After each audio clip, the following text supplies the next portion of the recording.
Welcome back, everyone, to another episode of Living Your Greatness. This is your host, Ben Mummy.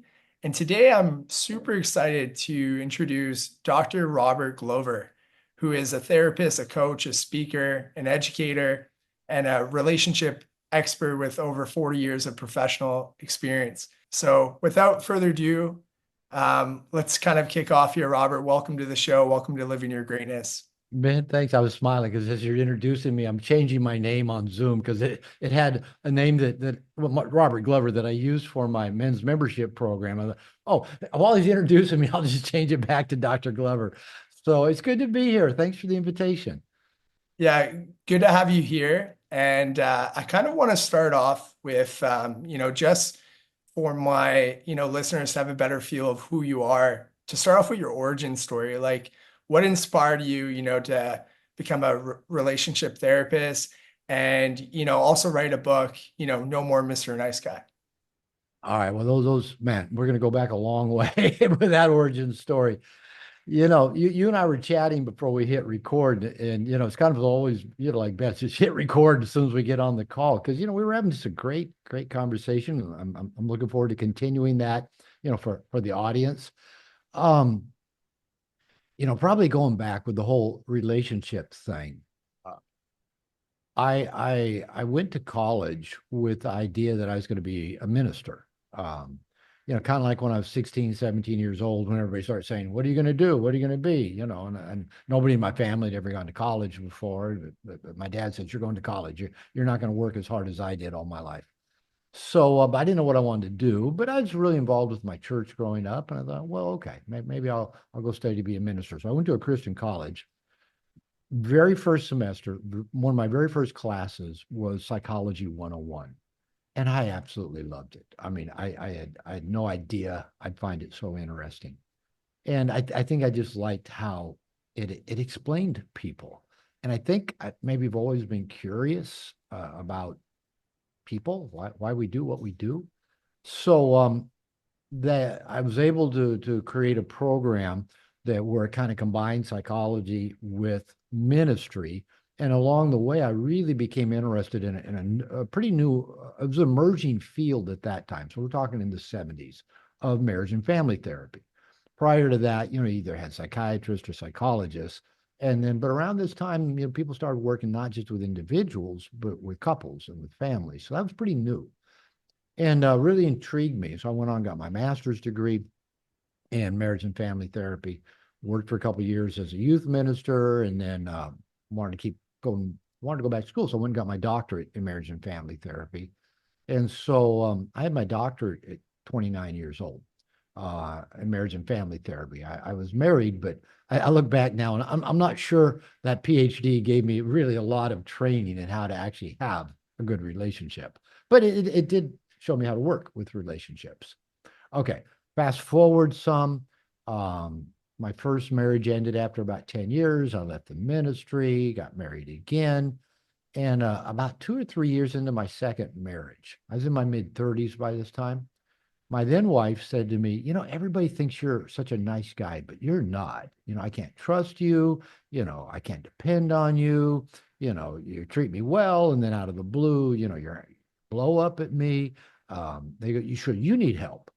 And I said, if you don't go get help, I'm leaving you. I can't take this anymore. I'd rather be with an asshole. At least I know an asshole is going to treat me bad all the time. You treat me well and then you don't. I go, well, why do I have to go to therapy? You're the one that's unhappy all the time. You're the one that's depressed and moody. I got to go get. So I didn't want my marriage to end, at least at that time. And so I landed in some pretty good places. I landed in a 12-step group for sex addicts because my then wife was saying, "You're a sex addict," because I wanted to have sex with her. And so that made me a sex addict in her eyes. But I quickly found out I wasn't a sex addict. I wasn't having enough sex to be a sex addict, but it was a perfect place for me to land as kind of my first men's group because it was all guys. And for the first time in my life, in my mid 30s, I began just revealing me. Now, kind of using the terminology of Brene Brown, I was being vulnerable. I started just telling things that I'd never told anybody before. And you know what? It felt amazing. It felt great. I'd get excited every week about going to these 12-step meetings because I would just whatever I didn't want to say or talk about or tell or reveal, thoughts, feelings, actions, I would tell them. And you know, the I never got a bad response. The guys would go, "Oh, thanks for sharing, Robert." And I started going to a therapist, and same thing. I would start telling her, as a female therapist, things about me, and she'd just look at me with kind eyes and say, "Well, let's explore that story. Let's see what that's about." I'm going, "Wow, nobody thinks I'm a terrible person for all these things I keep revealing." Because all my life, I've been growing up in fundamental religion with a critical, angry father, with a mother raising me to be different from my father, with the angry feminism of the 60s and 70s. I was trying hard to hide anything that might make anybody upset with me or make them not like me or care about me.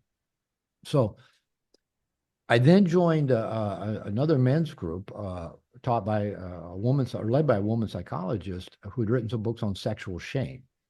And man, I just connected with those guys. I probably was in that group about 5 or 6 years. And it was during that time that I started to work on what became my first book, No More Mr. Nice Guy. Now, I was working as a marriage and family therapist at the time. I had private practice, clients coming to me, and guys were coming with me, sometimes individually, sometimes with their wife or girlfriend. And they were saying the same things I was saying. I'm a nice guy. I'm one of the nicest guys you'll ever meet. I treat her better than her ex. I'm raising her kids. I give her everything she wants. I get her the new car with the leather interior. I sacrifice everything, and it's never enough. She's never happy. When's it going to be my turn? She's angry all the time, and she never wants to have sex anymore. I thought, I can finish these guys' sentences for them. I thought I was the only one that had that roadmap. That if I'm just a nice guy, I'll be liked and loved and get my needs met, and I'll get laid regularly. And it wasn't happening. Now, I also noticed it took me a little bit longer to connect the dots between these guys because I was kind of relationship oriented in both my own life and the work. But I'd work with single guys, and they'd say something like, I've got a lot of female friends, not many guy friends, but a lot of female friends. They all think I'm great. They all think I'm amazing. They tell me their stories. They tell me their problems. They call me when they want to talk. I'm always there to help them out. And they always say, someday you're going to make some woman so lucky to have a guy like you. You're such a nice guy. And they go, but they don't want to date me. They think some woman's going to be lucky to have me, but they don't consider me that. And that's back before we had the term friend zone, but they'd put themselves in the friend zone by being nice guys. And so 30 years ago, I guess, I started a No More Mr. Nice Guy men's group. We met every other Wednesday. And on Wednesdays, I just started writing and just writing what I was learning about me, about what I came to call nice guy syndrome, where it came from, how it manifested, more effective ways to live rather than using what I call covert contracts or giving to get or avoiding conflict or, repressing your desires, your wants, your needs. And over time, over about 5 to 6 years, my clients, their wives, their girlfriends kept saying, Robert, you should write a book. A lot of people need this. It could be a bestseller. You should go on Oprah. So over about 5 to 6 years, I wrote. And then it took about 3 years to get it published. And as you mentioned earlier, around 2000, right around the turn of the century, came out as an ebook. Early 2003, it was published in print publication. So it's been out now, we're getting close to 25 years of it. And just before I got online with you, I got an email from my agent with a monthly royalty check. They keep getting bigger every year. So, the book's been out 20 plus years and more people keep buying it. So um, it seems to be even more needed today than it was even 20 plus years ago. I think there's more and more nice guys out there than ever. So there's the background of me as a relationship guy and slash no more Mr. Nice Guy. Why do you think more than ever there's more nice guys out there? What's going on right now with the modern world? Um, Here's my theory. When I started working with nice guys, at that time, nobody really kind of addressed that subject. I mean, if you talked about codependency, and that's what nice guy syndrome is codependency, or another term I like better is borrowed functioning. I only exist and have meaning in relationship to you, either you needing me or you valuing me or how I identify in our relationship. When I started writing on Mr. Nice Guy, and working on myself. I mean, I was reading books on shame and codependency, Healing the Shame That Binds You by John Bradshaw, Pia Melody Beatty, their books on codependency. But at that time, nobody really addressed that subject about men. Um, we might have thought of kind of the milk toast kind of guy, the henpecked husband kind of guy, but usually it's just kind of a joke, a comedy sketch. And prior to that, codependency, the term is only used in terms of partners who are in relationship with an addict. So, the addict was dependent on their drugs, alcohol, gambling, whatever, and their partner was often considered codependent, again, borrowed functioning. Their job was to keep this person from drinking or gambling, or even enable their drinking or their gambling by, doing things where they didn't have to deal with the consequences of their actions. And so originally codependency was primarily used with women. So there's books out there like Women Who Love Too Much, stuff like that, around codependency, but nobody written this for men. So what that kind of tells me that I think this kind of idea of the nice guy of men being codependent was probably a relatively new phenomena following perhaps World War II, baby boom generation in the US.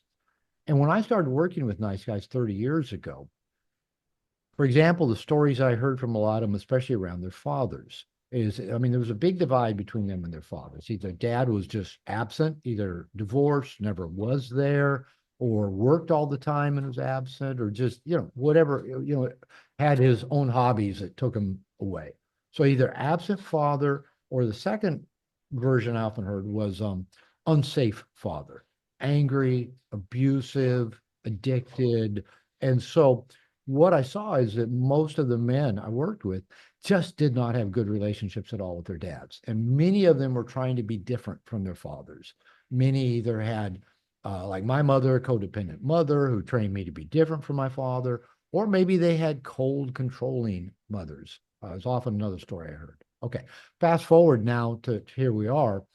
Now we've got, since then we've got a millennial generation, we have Generation Z. Well, how do you identify? How old are you? I'm a millennial. You're a millennial. Okay, so you're in your 30s. All right. So my son's 39, so he's millennial.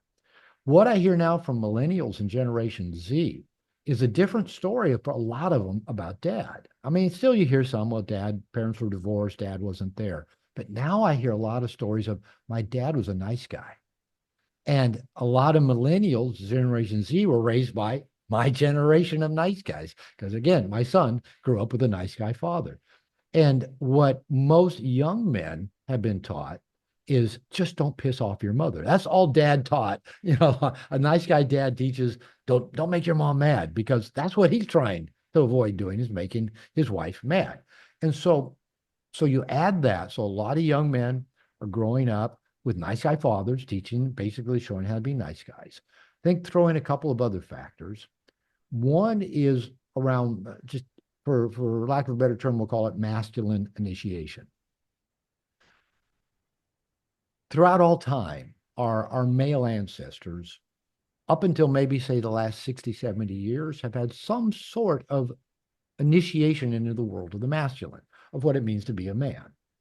And for about 1.5 million years, when we were tribal, and most in parts of the world where people still live pretty tribal, about the age where boys get to be where they can, do stuff like, work on a farm, hunt, fish, fight.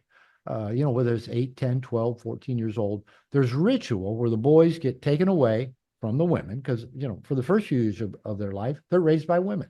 They're their mother, female caregivers, and that's still true today. Most young boys are predominantly raised by women. Their mother, babysitter, nanny, au pair, elementary school teacher. I've often said, I say this in No More Mr. Nice Guy. For most boys in the school system, just to get from second to third grade, not only is learning your reading, writing, and arithmetic, but how to please a woman, because we had women teachers and we needed their approval to get, approving marks and grades. So that's, I think, always been the case. Boys have always been predominantly raised by women up until a certain age. And then in tribal times, the men, the warriors, the hunters, the gatherers would come take the boys out, put them through a ritual that usually involved, fear of death. Um, think of the movie 300 when the boy's kind of hidden in the cave with the spear and there's a wild animal out there. It might be a sun dance. It might be being tied down to an anthill. It's something where they had to get comfortable being uncomfortable. They had to endure pain. They had to face their fears. And once they got through that ritual, they were now part of the tribe of men. And the difference was now that they were invited, they were in the masculine world, the challenging, scary, frightening, often dangerous world of the masculine. Most dangerous jobs, even to this day, are still done by men, right? So it's a more dangerous world.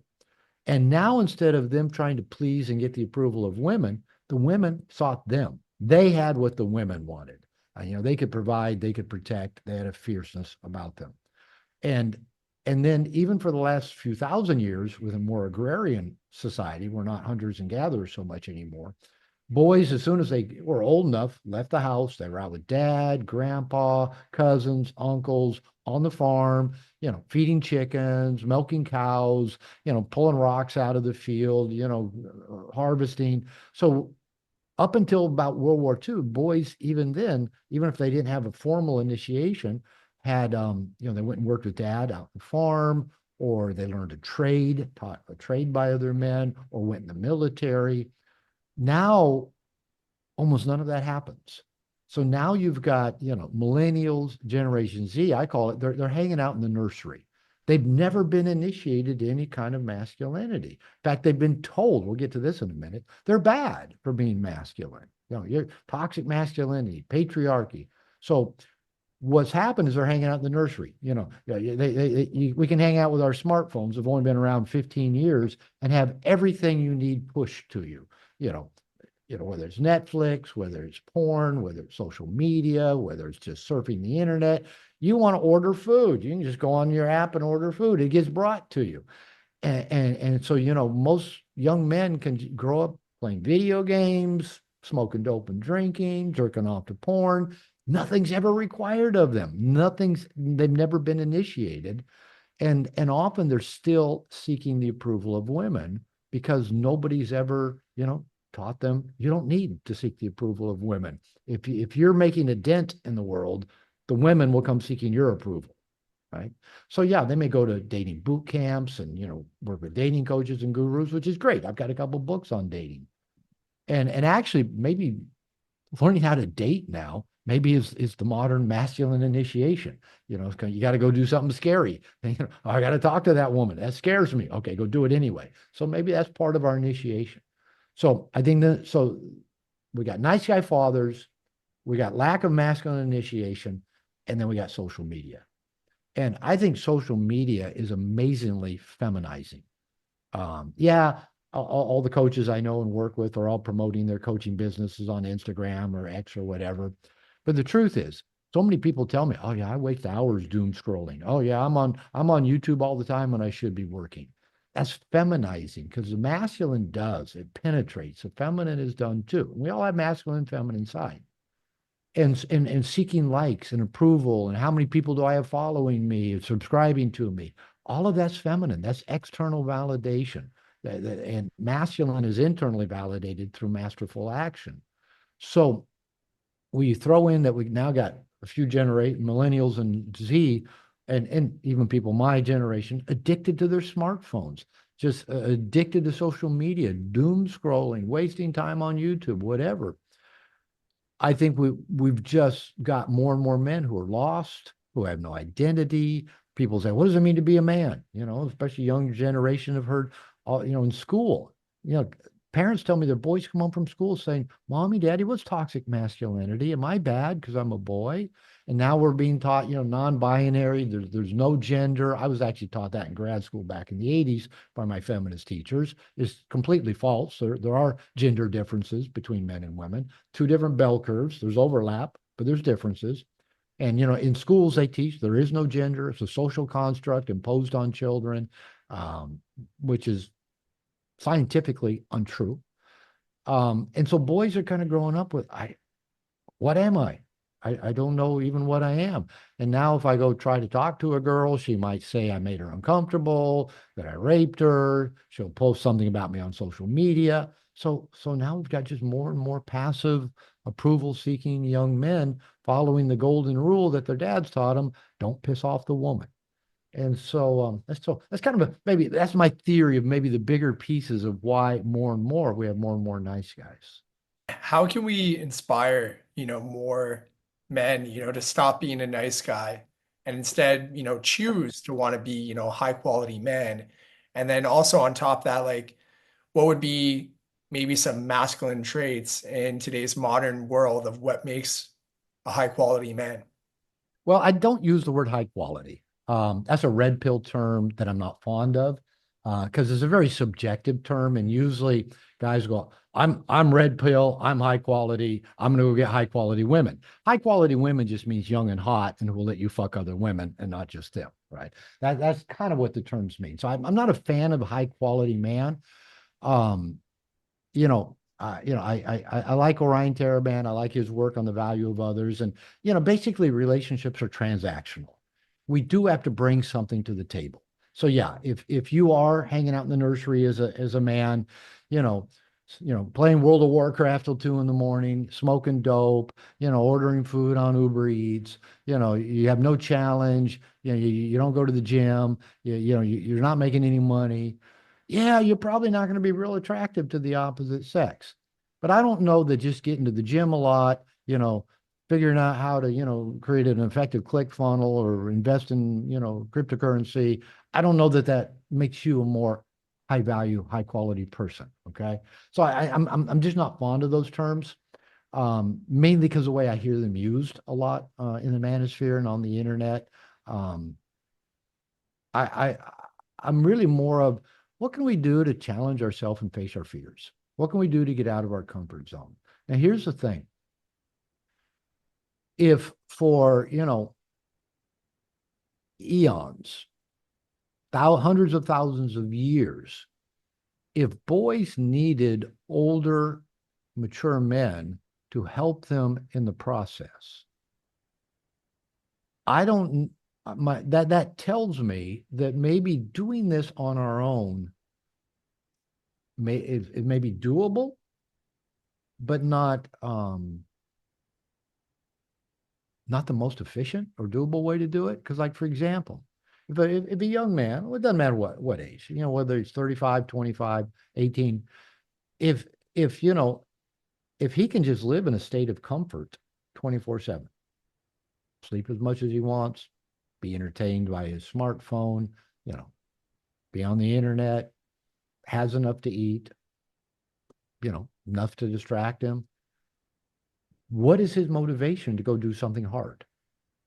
I mean, there may not be unless he experiences enough depression or isolation or loneliness or he's not getting laid. That's actually what motivates a lot of men to become high quality, high value men. Um, if he experiences pain in this, he will go looking for answers. Now, here I think is part of the good news. I mentioned, some of the ways I think maybe um, the internet and extensions of the internet, whether it be Netflix or pornography or social media, some of the ways have had negative effect on men. I think there's also very positive in there as well. When I began working on myself 30 plus years ago,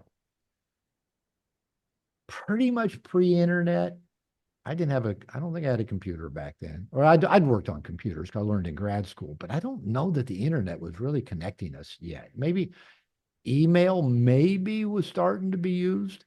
So I'm dating myself, right? Like my dad when he called the refrigerator the ice box. Okay, Dad, it's not an ice box. So you plug it into the wall. It's a refrigerator.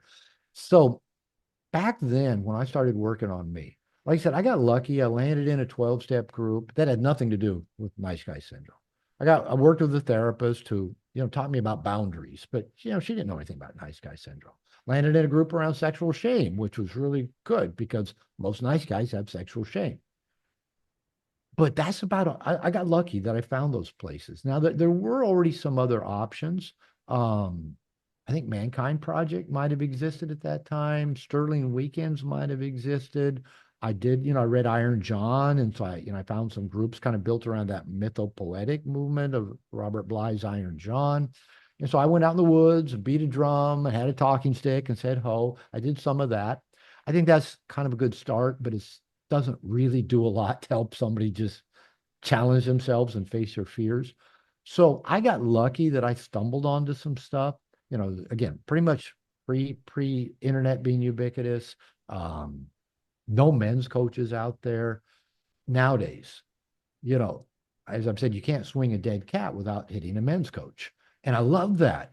And nowadays, so there's men's programs. I've been in one for the last 6, 7 years, taught by a guy who studied with David Data for years. I love David Data's stuff. Now there's when I was shopping No More Mr. Nice Guy. So we're talking, the late 1990s. Several publishing companies, the editor said, Robert, we like your book. It's a good book. But our marketing department says men won't buy a self-help, especially one that tells them they're a loser. I go, well, you don't get it. Now, this was still kind of pre-Amazon, pre-podcast interviews like this. Nowadays, a guy, if he's just anywhere on YouTube and, gets in the algorithm of starts getting, the Tim Ferriss or Chris Williamson or Stephen Bartlett or Peter Attia, people that I'm sure you like and love and people like you, all of a sudden, this is everywhere, right? This information's everywhere. Self-improvement, talking about masculinity in a positive way. And so, people listening to your podcast will see in the show notes, here's links to my books on Amazon. And maybe they go and they click on No More Mr. Nice Guy. And Amazon says people who bought this book also bought, David Data's Way of the Superior Man, or, Connor Beaton's Men's Work, or, all of a sudden guys buy them, right? Like I told you, my royalty checks keep getting bigger every year. So I'm really, really grateful that now we've got this technology that, even though we've kind of swung to where we've got all these uninitiated young men and boys, we're now actually, out of that is coming some answers of what to do. And part of it may be kind of more the shallow end of pickup and some red pill kind of stuff. But even out of red pill and pickup, this, like Neil Strauss when he wrote The Game, that was, I read that when I became single in my 40s. Now he's moved on, and most, like the early pickup guys, have moved on to more about, more of a social awareness and, more social connection. So it keeps maturing. So I'm really excited because there's people like you out there, and thousands more that are going, let's level up to the best version of ourselves. Let's live our best lives. What's that going to take? And it's usually going to take, uh, someone to help us. We need support systems. We need accountability. We need a tribe. We need a coach. We need a men's group. We need a retreat. We need a men's weekend. We need, personal trainers. I've got a nutrition coach. Nowadays, all of that is so available. And so we really can level up. So whether we call ourselves high value men or we're just getting shit done, we're living our best life. I'm excited about that. And so I really think, even though maybe we swung from over here, kind of the whole patriarchy thing and, the things about that needed to change, swung the other way to where now everything about patriarchy is evil, everything about men's evil, blah, blah, blah. I think rather than swinging back to a middle ground with some people, well, are we going to have a happy middle ground? I don't think so. In fact, I don't think that's healthy. I don't know where the tipping point is between two toxic extremes. What instead I think is we're going up. We've now woken up, and now there's so many resources, so many tools, so many tribes, so many groups, so many programs to help men and women live their best lives. And that excites me. Like I said, I've been doing this for 40 years. And so now to see that there is so much available that I know just from personal experience wasn't out there 30 years ago, it makes me smile and it makes me optimistic. So thank you to guys like you that are doing this kind of work, and that I'm thankful for the technology that makes it so readily available to so many people. It's definitely great to see that the power that technology has had, right, in terms of to really influence in a positive direction. But as you kind of mentioned, there's still a lot of work because the Oh, reality there's always going to be a lot of work, always. the reality is there's also consequences with the technology right now, or how are we disconnected from being in person, being with these tribes? It's definitely great to see that the power that technology has had, right, in terms of to really influence in a positive direction. But as you kind of mentioned, there's still a lot of work because the Oh, reality there's always going to be a lot of work, always. the reality is there's also consequences with the technology right now, or how are we disconnected from being in person, being with these tribes? How many men are actually being true to themselves of maybe looking more inward and seeing like, okay, these are some patterns here, maybe from my childhood trauma that I need to change so I could actually be that man that I want to be and attract that woman that I really want to bring into my High life. value woman. Yeah. You know, that's such a good question because, my father's generation, my father died 2009. He'd be in his 90s now if he's still alive. They didn't have any resources. He went in the military. He probably got initiation there. Um, but there wasn't books out there. There wasn't, of course, YouTube. There weren't audio books. And the good news is, like I said, now if if somebody's in enough pain, and I wrote an article a few months ago about kind of this issue of men in isolation, and it's a very real issue, and with very real consequences of uh, men reporting they've not been in a relationship for years, haven't had sex in years, feel left out of the kind of economic opportunity of things. They're depressed. They have bad habits, drugs, alcohol, eating badly, um, suicide. So, again, what it often takes is for somebody to be in enough pain that they go looking for answers. Now, sometimes, they just get angry and lash out. I mean, we see enough of that as well. I think if you look at like white nationalism and um, neo-Nazi stuff, and even just, maybe the extremes of even, MGTOW and incel movements, even maybe extremes of red pill, is more weaponizing their anger and blaming women, just like feminism blamed men for everything. Now we do have certain, factions, blaming, women for everything. And so yeah, it's easy to go to the extremes of being a victim and blaming. But the good news is that, maybe kind of in our deep, dark hour of just kind of getting real with ourselves, at some point, we have to say, okay, this is on me. What are my options? What are my choices? And again, going back to, like I said, the good news is now you don't have to look far to find options and choices. Now, are you willing to take, are you willing to take it? Are you willing to take the risk? Getting vulnerable. I preach vulnerability just because, like, I did a workshop right here in my office this weekend. I had 8 guys here. 8 guys came here. None of them knew each other. They'd all read probably No More Mr. Nice Guy, maybe my dating books. And they came because they wanted to work with me and be a part of the group. And, most of the guys you could see kind of, their defenses up starting, Friday night, and then we just spent Friday night just talking about why are we here? What do you want to get out of this? So, you got to kind of start, putting your walls down a little bit, being a little bit vulnerable, revealing. And everybody's defenses take different forms. Some people are just like, man, they're just kind of rigid. You don't see an emotion on them. Um, Others talk a lot. Others tell a lot of jokes. Others come off as real smart and like, quoting and referencing people. Everybody's got their way of kind of protecting themselves. We all do. We all do. I know a lot of my life, I either by trying to be funny or being smart or knowing a lot. Those are my ways of, kind of protecting me and getting value, being a nice guy. And, by Saturday afternoon, by Sunday for sure, guys have let their walls down. They're crying. They're being emotional. They're getting vulnerable. They're open to being loved on by, the other guys in the group, confronted, held accountable.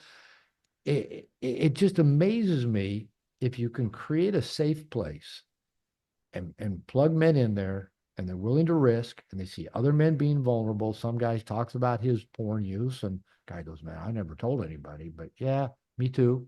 I joke about we need our own hashtag Me Too movement. Yeah, porn. Yeah, me too. You know, don't love my wife. Yeah, hashtag me too. I've been thinking about leaving her for years. Yeah, me too. And if men can find that safe place to see somebody else being vulnerable and risking, they're more likely to be vulnerable and risk. And then you start realizing, wait a minute, I don't judge that person for that. Why do I judge me? Why do I walk around keeping myself closed off and hidden? And so for every man it's different. What is it going to take? Because guys will ask, or people will ask me, how do people tend to find my book or find my work? And maybe because I've always been kind of relationship oriented, a lot of times it's around relationship. It's either a guy that can't talk to women, never had sex, never had a girlfriend, or can't keep a girlfriend more than 6 weeks or 6 months. Maybe it's a guy that's in a relationship but he doesn't know how to get out, or maybe his relationship isn't going as well, or maybe he's been married for a while and they haven't had sex since their last child was born, or the woman's unavailable or talking about divorce, or maybe he's trying to decide, should I stay or go? It's not unusual for a lot of people to come looking for answers when relationship type stuff isn't working, whether it's I can't get laid, or I've never been laid, or my wife doesn't want to have sex with me anymore, or my wife doesn't want to be married to me anymore. All of those kind of send men out looking for answers. And I'll say again, luckily, there's a lot of good answers out there. I mean, there's maybe a lot of not so good answers out there as well. Because I can't tell you how many men tell me, well, I actually found you through Red Pill. And again, I've spoken at Red Pill conferences. I have Red Pill friends that, when I spoke, I said, I don't identify as Red Pill. Just mainly because I don't like the way they tend to weaponize, social biology against women, and that whole high value thing. I'm high value, you're not. I'm red pill, you're blue pill. I just don't like that hierarchy. I'm up, you're down kind of thing.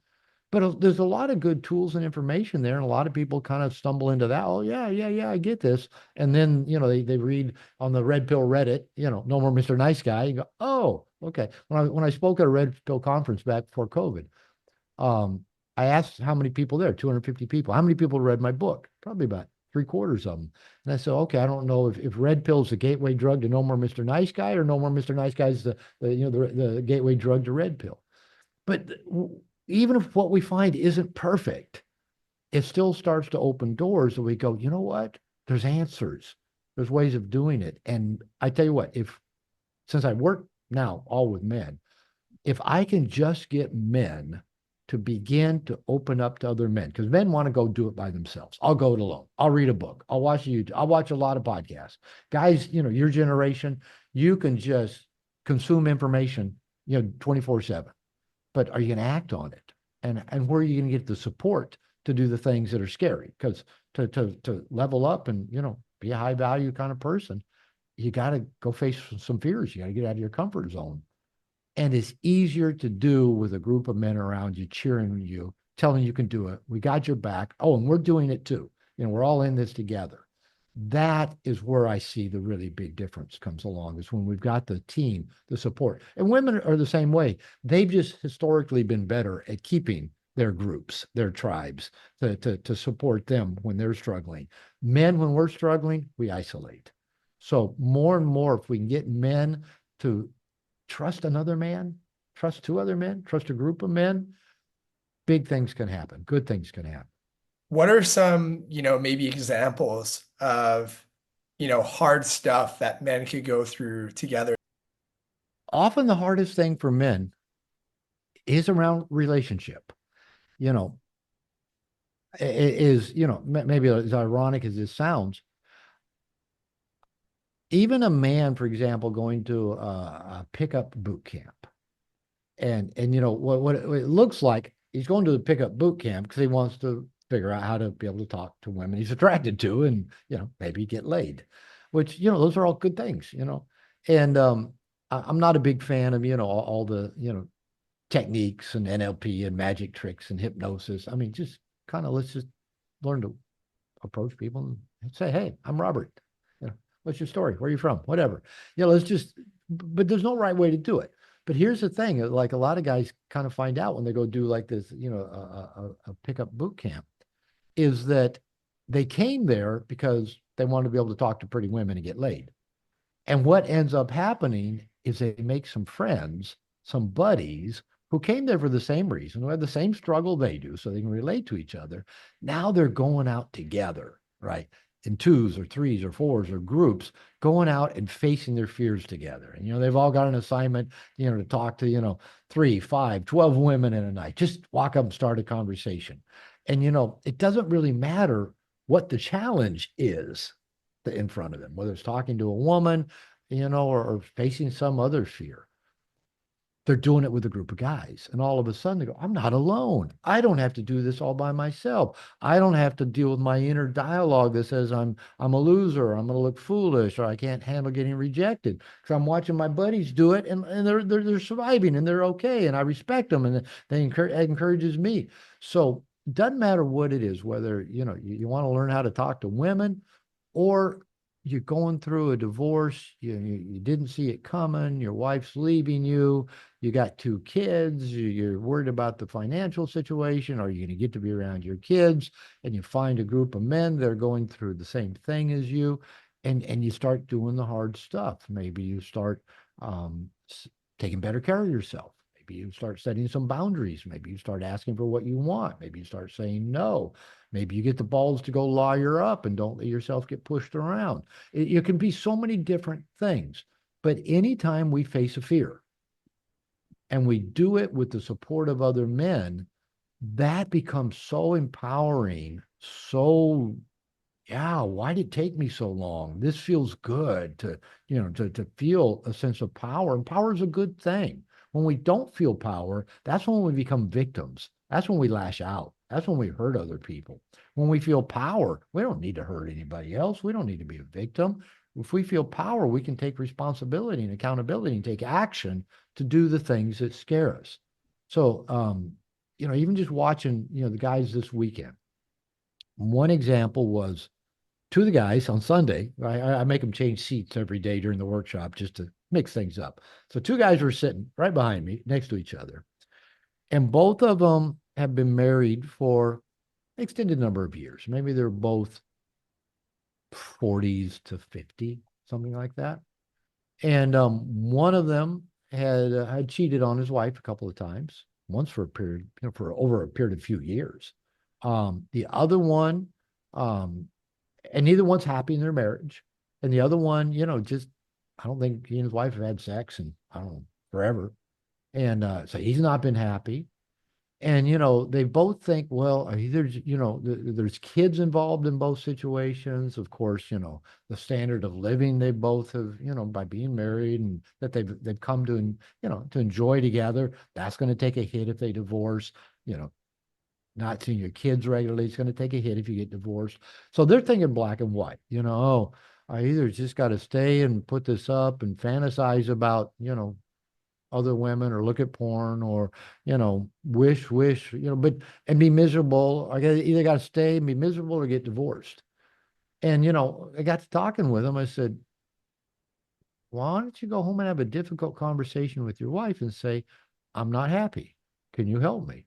And just basically say something like, I want, more predictability, availability, and variety of sex. And I want us to open our marriage up. I don't really want to leave, but I want to stay married, but I want more options. And, both of them sit next to each other, kind of shaking in their boots, kind of like, oh man, I don't know what the reaction is going to be to that. And I go, I don't know either. And I said, but I've seen it go many different ways. I've seen, a woman say, hell no. I've seen the woman push back and then later on say, if this is what you need to do, let's find a way. And I've seen women go, I think that's a great idea. Let's open up our marriage. And so, I'm not saying that is the answer, but it was something that neither one had considered. And it scared them to go have a conversation with their wife. I'm looking forward to hearing, if they go home and have that conversation. So that's a fear, right? So again, it doesn't matter what is the fear that you face, because masculine initiation is about you feel the fear and you go do it. And always with the company of other men. You're not doing it by yourself. So these guys are going to go back with, the six other guys in the group plus me, all knowing that they've committed to go have a difficult conversation with their wives, not looking for a specific outcome other than we need to change something, dear. What can we do? How can we work together to make this marriage, this relationship more satisfying for everybody involved? And the other guys I know, we're all on a signal chat thread. They'll all be checking in. How you guys doing? Have you had that conversation? How'd it go? We're here for you. They wouldn't have ever done that by themselves. But you get in a group of guys, you get support, you find out you're not alone, you get accountability. Big things can change. That's masculine initiation. What do you think is holding back most men from having the hard conversations? Well, fear is the first thing that comes to mind. Um, you know, let's go back to really where we began this conversation. Until men get initiated into the scary world of the masculine, i.e., doing hard stuff, what we tend to do is we do easy stuff, right? We again, we hang out in the nursery. We take the easy path. Now, that doesn't mean we do that in every area of life. Maybe some areas of life, we are performing at a higher level. We do the stuff that scares us. But again, there seems to be something, like I said, that kind of nowadays the golden rule for men is don't piss off the woman. So that means in no matter what, whether you're a young guy and you want to talk to a woman, your fear is, what if I piss her off? What if I offend her? What if she, says something hurtful to me, or puts me on social media? In the workplace, we're taught don't piss off a woman. There are in the US, probably Canada, there are federal laws that basically says companies have to protect their female employees from any sense of threat, of harassment or abuse. So if a woman even just goes to HR and says, that guy made me uncomfortable, doesn't even matter what the guy did, right? Could be the woman who's even flirting with him and he asked her out. And maybe they were actually, maybe for the last 6 months, they've been going out and having drinks. And all of a sudden she has a change of mind and says, he's been making me uncomfortable. So it doesn't matter what it is. Men know that if a woman goes to HR and says, he made me uncomfortable, very least they're going to be sent to sensitivity training and have that in their file. Probably more likely is they're going to get a box, go to their desk or whatever, put everything in it. They get their badge back and they're escorted to the door. They know women are litigious. Women will sue. Men won't. Men won't sue for getting unjustly fired. Occasionally you will, but it's rare. So they're going to play the odds. So even at work, don't upset the woman, right? And then in a marriage, well, most men that if they're in a relationship, they especially nice guys, they practice what I call maintaining the possibility of availability, meaning, is she going to be in a good enough mood to have sex? So most guys won't do anything that will risk putting their partner in a bad mood because it cuts off the possibility of availability. Am I going to have any hope of getting laid? Now, this is true even in relationships. I've worked with guys where they haven't had sex in 14 years. The company, Robert, can you give me some skills and teach me some things to get my wife to have sex with me? I go, well, how long has it been? 14 years. And I go, no, I don't have that toolbox. I don't know how to undo that one. That there's too much built up there. If a woman hadn't wanted to have sex in 14 years, that's not going to change. So even with men who have wives who haven't wanted to have sex in 14 years, they still don't want to rock the boat. They still don't want to piss her off because of just that. We've never been initiated into the masculinity that says we don't need women's approval. It's okay if they're pissed off. It's okay if they don't want to have sex with us. We haven't been initiated into a space to where, okay, that's fine. That particular woman's pissed off. Okay, that woman doesn't want to have sex with me. That's okay. When we've been initiated, we don't have to fear that. But when we're uninitiated, we walk around on eggshells. Don't upset the woman. Don't upset the woman. And that doesn't do women any favors, and it doesn't do men any favors. So usually, doing the hard thing usually means we've at some point, again, we've had to have been initiated to where we know we can handle doing the hard thing, and it didn't kill us the last time we did it. So maybe, just maybe, it won't kill us this time either. It could, but we're going to go face that. 'Cause I promise you, those two guys going home to talk to their wives, probably all the way flying home, if they really can, seriously consider doing that conversation. I had one of those. I was down here in Mexico 20 plus years ago. Flew home knowing I was going to have to tell my wife I was done. Right? And I kept reading Who Moved My Cheese over and over and over again, flying home to have that conversation. It scared me to death. So if they're flying home to have that conversation, they're in fear, and the fear feels like I'm going to die. Maybe you're not literally thinking that, but the fear feels like this could kill me. I'm going to die. So if we've already had life experiences, like I almost died 7 years ago. I had a tumor blocking my small intestine. Nobody could find out what was wrong. Doctors here in Mexico, doctors in the US. 3 months, I was in constant pain. Couldn't eat, couldn't sleep, couldn't shit. I lost over 30 pounds. I was dying. It was killing me. I was undiagnosed, misdiagnosed. Nobody could figure it out. Finally, a doctor down here ran the right test, figured it out, did surgery. 2 weeks later, I got on an airplane to fly to Seattle to lead a workshop. But I've almost died. You know what? Even when my wife gets that look on her face, my nervous system goes, "Oh, I could die." I go, no, no, I've been there. I can handle it. I almost died before, and my wife's not going to kill me. Um, so once you know that you can handle death, you can handle the fear of death, you can handle anything. What other existential fear is greater than that? Maybe suffering. Maybe eternal suffering is a greater existential fear than death. But if you even know you can handle suffering, I handle suffering. I had a tumor that kept me in constant pain. I suffered continuously. I surrendered. I handled it. I can handle suffering. So if you know that, man, we can do anything. We can tackle anything. We can face any fear. And if we can face any fear, think about how that opens the world up to us. Because that's why most of us play small. We're afraid.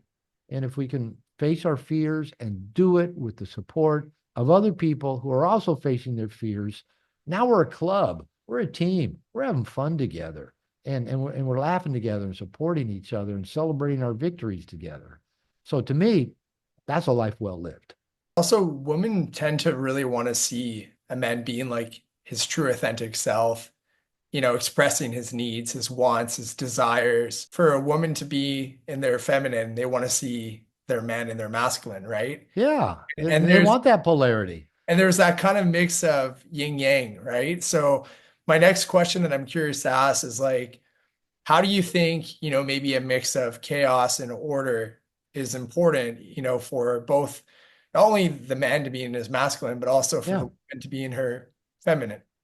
You know, really, since I discovered David Data probably 20 years ago, and really kind of got introduced to this idea of polarity, yin and yang, masculine and feminine. And it's easy to conflate masculine, feminine with man, woman. And it's kind of harder to grasp when you're talking about like energies, states, and that every man has some masculine energies and feminine energies. Every woman has feminine and masculine energies. Nowadays, more and more men seem to be more in their feminine energies, i.e., hanging out in the nursery, playing it safe, getting stuff pushed to them. More and more women are more in their masculine energies. They've had feminism now for 50, 60 years saying, don't be dependent on a man, go get a degree, get a career, take care of yourself, don't need anybody. That's all masculine. And I think men who've, like me, I mean, I'm fairly feminine in a lot of ways. I like connection. I like validation. I like approval. I like, floating in my swimming pool, relaxing. I like the feminine, just receiving and taking in.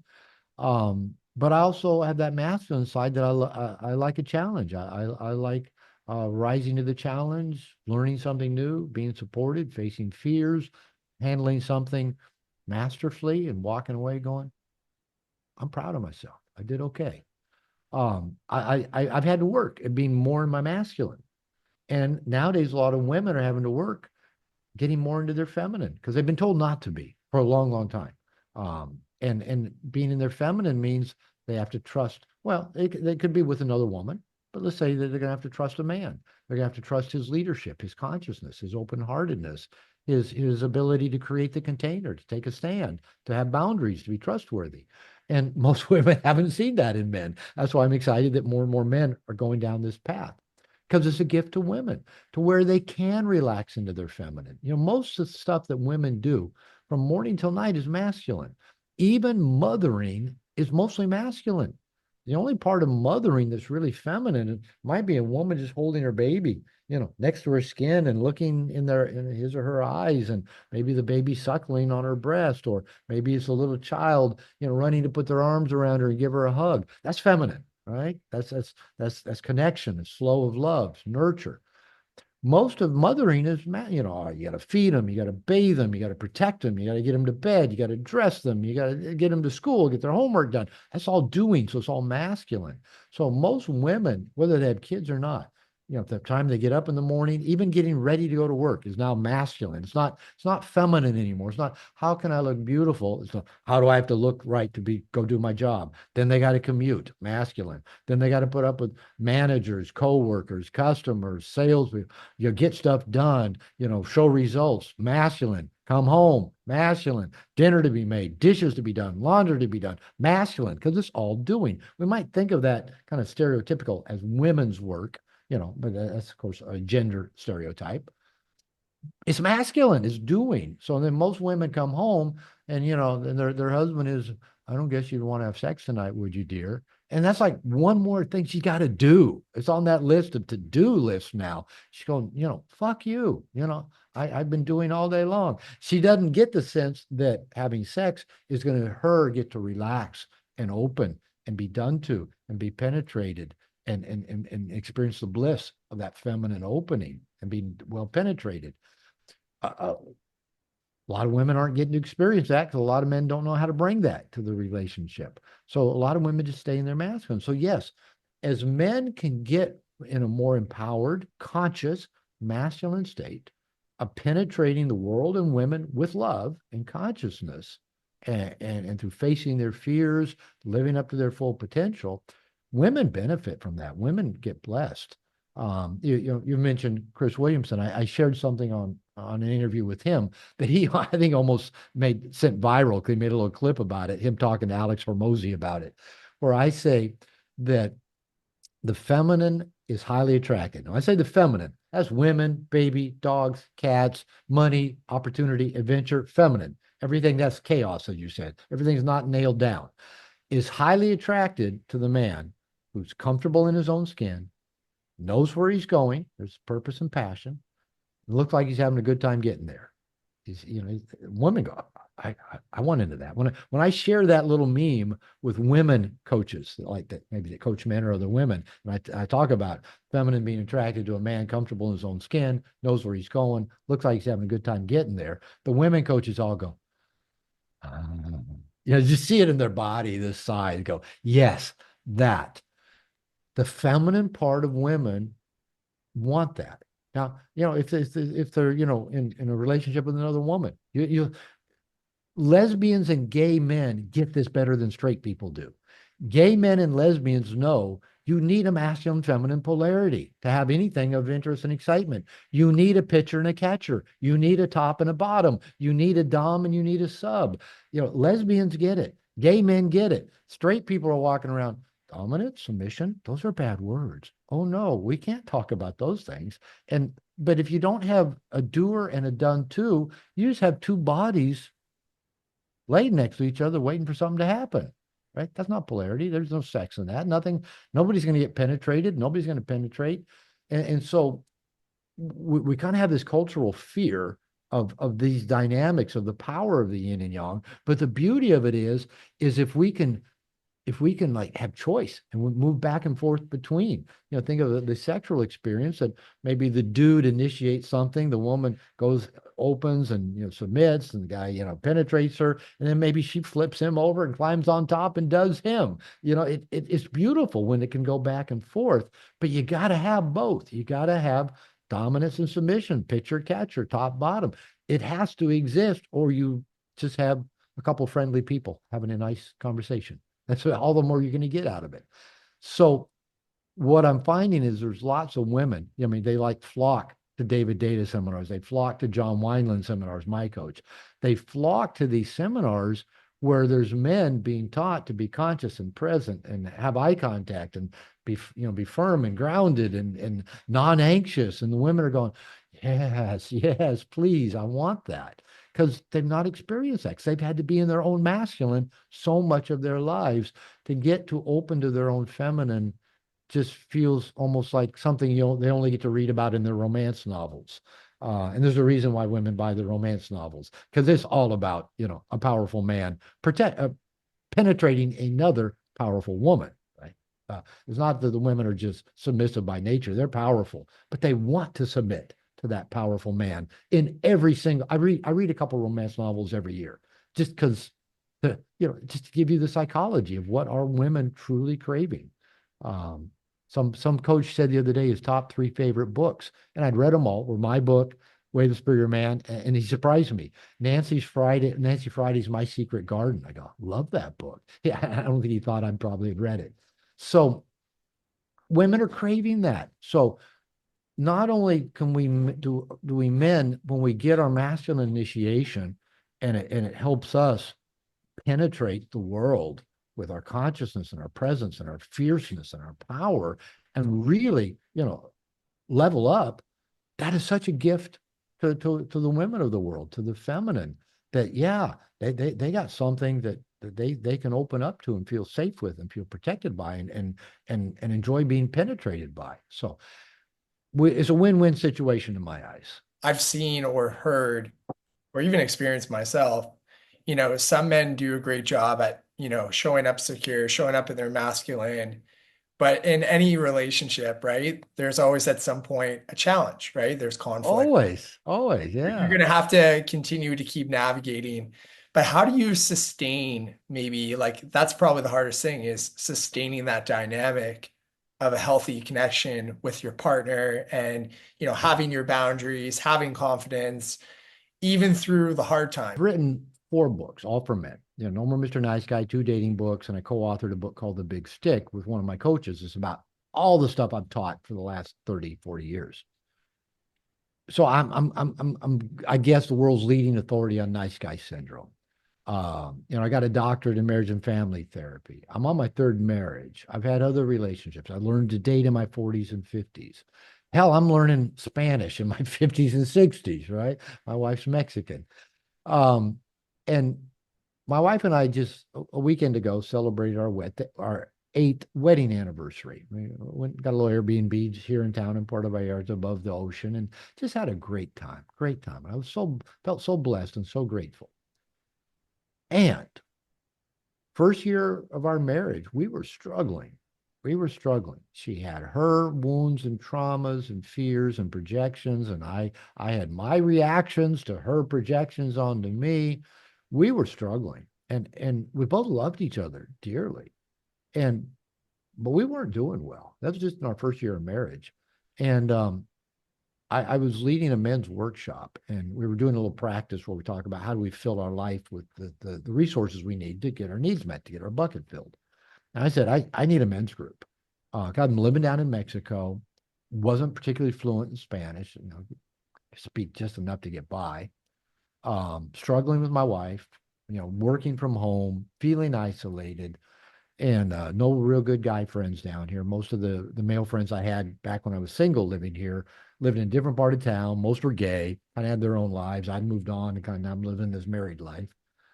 And so I found the men's program that I was in for about 6+ years, and I give credit to that program, to my coach, and over a period of 5, 6 years, the 250 men maybe that I've gotten to know and have stayed close to 25 to 50 of them who are still, I consider, very close. If I travel, I look them up and, we hang out. When they come to Vallarta, they come get, enchiladas at my house. I connect with them regularly on Signal, on Zoom. And while celebrating my 8th wedding anniversary and us doing well, I mean, we've just we both of our lives have just blossomed together. My life is so much better than it was before I married my wife, and her life is so much better. And we were celebrating that. And believe me, I'm giving full credit to my men's coach, the men I've known in the men's program, who I continue to get support. I started a men's group 6 years ago in that program with six other guys. We still meet every other week over Zoom for 90 minutes, and we're in it for life. We committed for life when we started that group. And without that, my wife and I wouldn't have made it. Because we just wouldn't have. She would have had her trauma that kept, dragging her down. I would have kept reacting in a negative way. I would have kept going into my nice guy patterns of trying to please her and get it over with and make things better. And I would have fallen back into all my old patterns. In spite of all the thousands of men I've worked with, books I've written, the experience I have, to not fall into pattern, I would have fallen into pattern.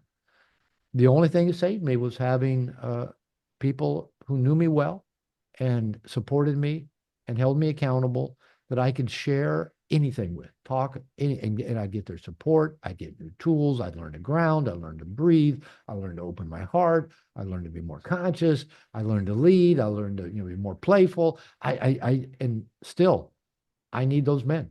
You know, hopefully we get another 8, another 16, another 24, another 32 years together. That'll probably be pushing the envelope if I get another 32 years out of it, but it could happen. Could happen. Take me into my 90s. I'll still need men in my life. I'll still need men who know me well, who support me and hold me accountable, and who I open up to and reveal myself and get real. So to answer your question, I'm a broken record. I think we need men. We need support to get us to where, to get us moving and get us, facing those fears and doing those things that level us up. And I don't think that ever ends. I will continue to need my tribe. I'll continue to need my posse, my team.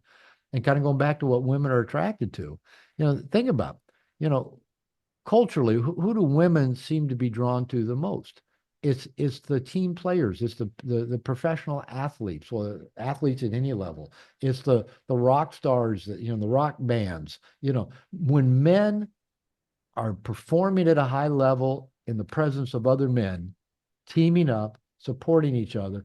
I'm going to guess, and I hope I don't, I'll probably offend somebody in this.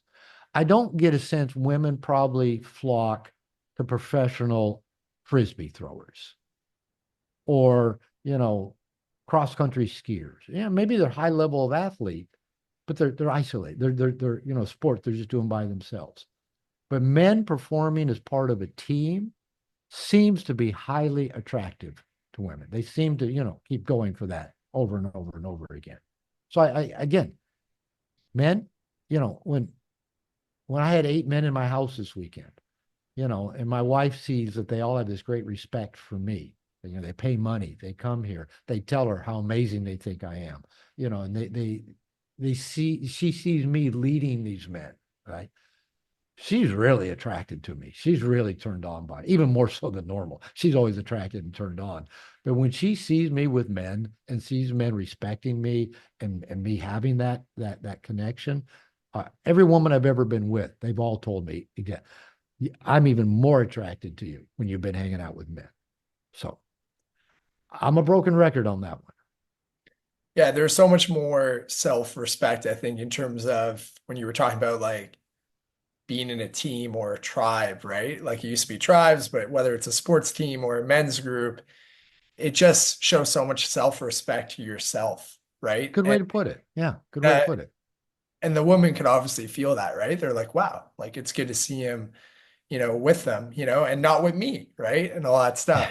Yeah, kind of like that Pink song. Go away and let me miss you. When you come back, I want to kiss you. Yeah, go away, go have a life, and let me be attracted to that man that has that amazing life. Yeah, it's just wired into them.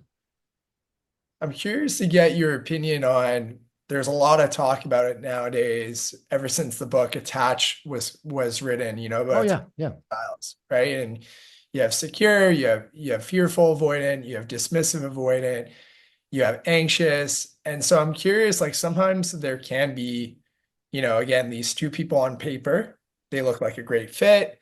Yeah. They go through the honeymoon stage, they get along well overall, but then all of a sudden, at some point, maybe they clash, their attachment styles Yeah. or so how would you recommend, maybe to men and also I guess women here, it's more general Yeah. relationship advice.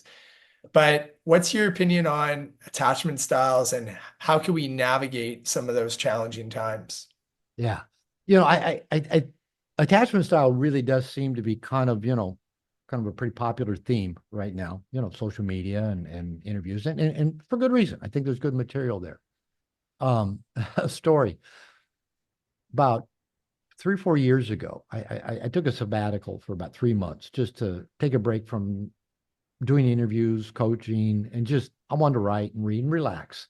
And so I wasn't doing any interviews, but the guy that answers my email says, Robert, you just got an email from somebody. I think you might want to consider doing the interview.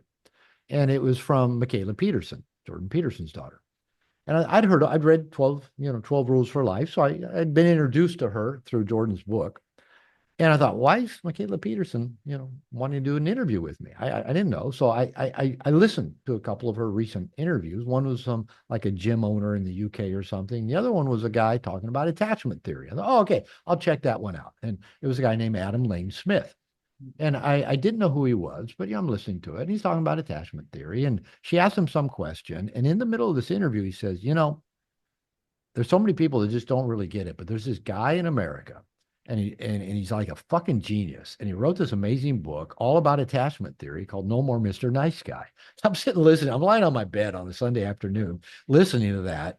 I stopped, the podcast on my phone. I thought, just took a deep breath. I thought, "No, I know why she invited me on her show now," and it hit me. I'd never thought of No More Mr. Nice Guy being about attachment theory. And I got to thinking about it. I thought, well, it is. Now, Adam Lane Smith and I've had several conversations since then. He's interviewed me a few times. I went to Phoenix earlier this year, and me and Jordan Peterson's son-in-law, Michaela's ex, they interviewed me together. We had a good time. And we talked for hours about attachment theory. And I shared with Adam Lane Smith, he said that he even decided to go into attachment theory after reading No More Mr. Nice Guy while in his psychology program in grad school. And so I said, here's my kind of take on attachment theory. I thought, number one, in the book they talk about, I'm going to misquote it, but they said like about 50% of people have healthy attachment style. And like I told Adam, I said, I don't know where they got that number. And maybe it's just the people I've worked with for the last 40 years. I'd put it more like about 5% of the population have healthy attachment style. I don't know where they got a number like 50%. Maybe it's true. Maybe it's true, but that's just not my experience. And I told Adam during the interview, I said, listen, I actually think there's only one anxious attachment style, and that's just anxious attachment style. I think anxiety is the underwriting factor in all of the attachment styles that they point out because they can shift from time to time in a relationship and from relationship to relationship. I've been in some relationships because of my anxiety. I was the pursuer. I was the one chasing. I was the one wanting to fuse and enmesh with my partner because of my fear of abandonment. Right. I've been in other relationships where my anxious attachment style is I'm the distancer. I don't want to get smothered by you, or you're not really the one I want to be with, but I'm not ready to break up with you yet. Whatever. So I think the majority of the population, due to early childhood experience, primarily with our mother and father, determines our ability to create trusting, healthy connection with other people. And so I think most of us, because very few of us had really healthy, consistent connection with both of our parents. And as I read somebody, might have been Pia Melody, years ago, I read that we tend to be attracted to people who have some of the worst traits of both of our parents, which means whatever tools we learned in our relationship toolbox at 3 weeks old, 3 months old, 3 years old, when we're really immature, to deal with an angry father, a depressed mother, a controlling mother, an addictive thought, absent parents, whatever those tools were we learned to use, that's what we carry into adulthood with. And we got to find people that match those tools. People that don't match our tools, we're not going to get in a relationship with them because the tools don't work. So we are kind of my whole training in marriage and family therapy is around systems that we are going to be attracted to and co-create systems with other people that let us play familiar roles, that use those familiar tools. So sometimes that might mean, again, I get with somebody that I pursue. I might get with somebody else that I avoid because I did both in my childhood relationships. How I look at this is not so much which attachment style do I have? Am I this? Am I that? I tend to look at that if we approach relationships, whether it's dating relationships, long-term relationships, friendships, work relationships, if we approach them consciously and keep asking ourselves, being curious, why have I co-created this particular relationship dynamic? I don't mean getting overly analytical, but if we can get conscious about the systems we co-create with other people. Why am I with somebody I have to pursue who's unavailable? Why am I with somebody who doesn't want to give me sex? Why am I with somebody who wants to have sex with me all the time and I don't? Right? If we can start getting curious about that, I like to reference or quote a guy named Dr. David Snarch. He wrote a book called Passionate Marriage. It was all about fusion and differentiation in relationship. He says that conscious relationships are powerful personal growth machines. Got the fire truck going by behind me. And so any relationship we show up with some degree of consciousness and curiosity and go, why is this like when my wife and I, when we we're a year into our marriage and we loved each other enough to get married, and she's constantly accusing me of infidelity, and I'm constantly having my righteous indignation that I haven't done anything wrong, blah, blah, blah. You know, what are those patterns about? What are they telling us? Well, yeah, she's got a lot of trauma. She's been abandoned, lied to, and cheated on by everybody she's ever known. She's never known a person who was faithful ever. I mean, she grew up in macho culture. Um, Me, well, I've got this thing since I was a little boy. I, for whatever toxic shame I've got inside of me that says I'm bad, I'm not good enough, I tried to cover that up with I'm a good guy, I'm good, I'm nice, I should be loved and liked. And now here's my wife accusing me of things I haven't done. Wait a minute. No, I'm good, I'm good, I'm good. So, hey, we got to step back and take a look at that. We both went and got help. I remember when I started working with my coach, John Wineland, and he said, Robert, you need to get Lupita into therapy. And I said, John, Mexicans don't do therapy, they drink. And he goes, oh, that's right. I forgot. He grew up in Mexican culture as well. And so I told my wife, I didn't know how, I said, Lupita, you got to go get counseling. She goes, okay. I didn't know how we are going to do it. 2 weeks later, she goes, I found a counselor. Really? Who is it? It's the kid's school counselor. She's going to work with me. I go, how cool is that? Now my wife probably has half a dozen different resources. She got shamans in her life. She's got Reiki. She's got all kinds of people in her life that are helping her work on her shit. And I've been working on my shit, all because we struggled. If we hadn't had those struggles and had enough love behind it that says, let's work through the struggle if we can, we would have split up a long time ago and we wouldn't have grown in the ways that we've grown. So we're all gonna have attachment issues. All of us. We all have neuroses. We're all protecting ourselves. Kind of like we're all like the song Hallelujah. All I learned of love was how to shoot someone who outdrew you. All right, I'm going to shoot you before you shoot me. That's love. We're all doing that. We all, Buddhist monk, Pema Chodron, a book called the Wisdom of No Escape. She talks about this protective armor we have in relationship and our offensive weaponry. And she talks about kind of the Brene Brown idea of vulnerability.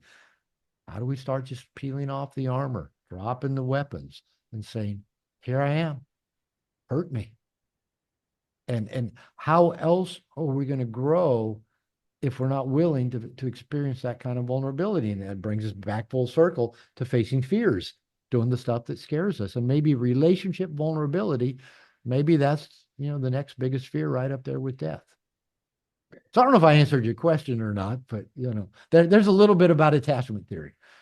I think you did because I was also curious, like as I kind of mentioned, right? Sometimes you see these couples that have like those attachments where they shouldn't be together, but all of a sudden like they work it out. They face Yeah, the fears, they have the hard talks, they do the work. So I'm a big believer as well. Like at the end of the day, no one's perfect. So it doesn't matter what attachment style you have, but you do yeah, have to have the awareness of who you really are yeah. and the consciousness, I think, to put in the work, to do the work, to have the conversations, to face fear. And I think that's probably the biggest thing that I keep hearing from friends or kind of peers or kind of like modern dating is I Mm, think lots of times nowadays, maybe because of like the apps or yeah, online dating, but it's like when things get hard, people run away or they quit. And yeah, sometimes you're running away from a relationship that is not even toxic. It's actually healthy, but yeah. they're running away just because it's the easy thing to do. And we don't grow, because people have asked me about that, if you look statistically, more and more people report not having been in a relationship for, X number of months, not having had sex in X number of months. Um, the age of marriage keeps going up. Fewer and fewer people are getting married. And I don't know if that's good, bad, or just a statistic. And, people, if you think about it, it seems paradoxical. Again, guys can go to a pickup boot camp and learn how to meet women. You know, you know, women shouldn't have any problem meeting men because all the men are out there saying women don't want to be with us. But anyway, maybe they're not finding the men they want to meet. We got the technology of the internet of Match.com, social media, swipe right apps. We got everything that should be making it where everybody can find just the right perfect person for them and have it at least, hopefully a better chance than even our parents or grandparents had, that you just kind of start dating your brother's best friend or your sister's best friend or somebody you knew from church. That was your only option, right? Now we've got multiple options. You think with all those choices, we'd be doing better and having, healthier, longer term relationships.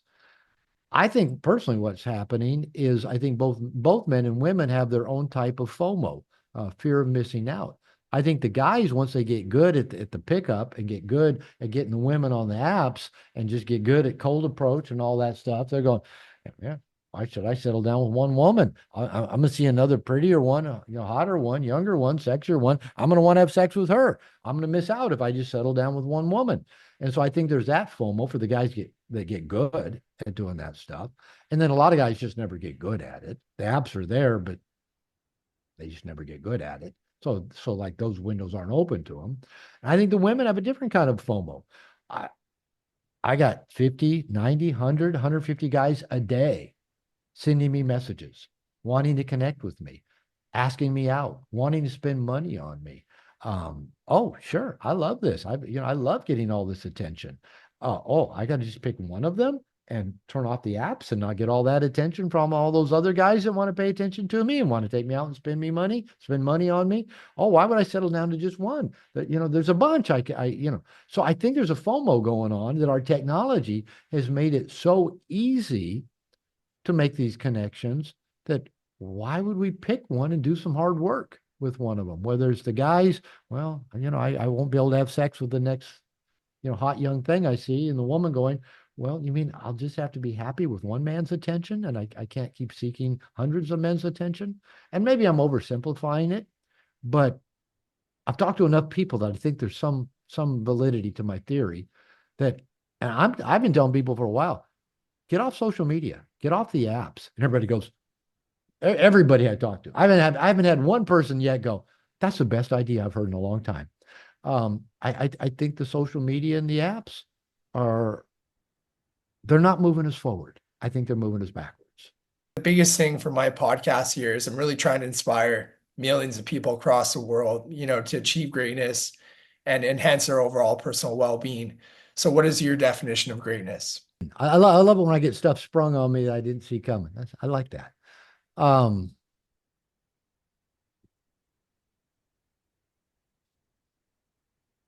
Let me see if I can put it in words because to me it's simple, but I don't know.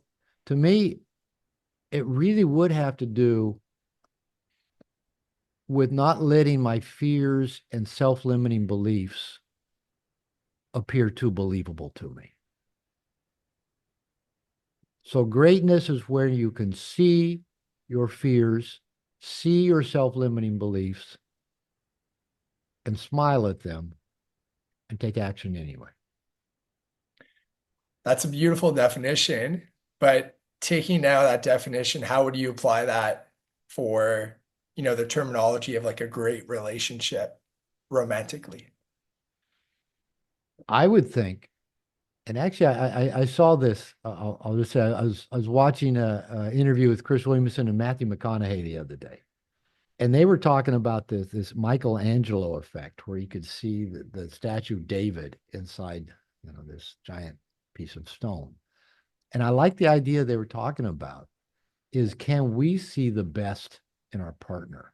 Can we see what is amazing that's locked inside of them and covered with trauma and neuroses and protective mechanisms?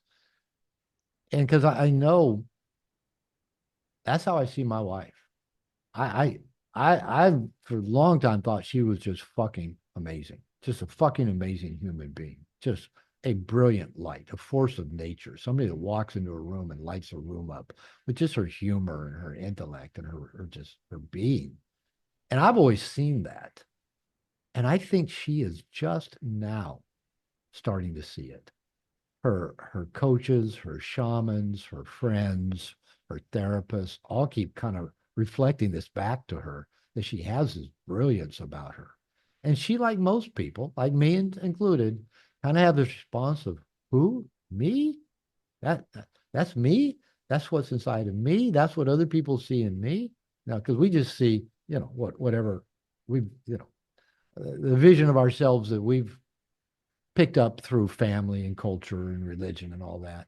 So I think that's, if you can see the amazingness inside this person that you love, that you're connected with, and if they can see that amazingness in you and find loving ways to coax that out, to support it, to encourage it, to love it out.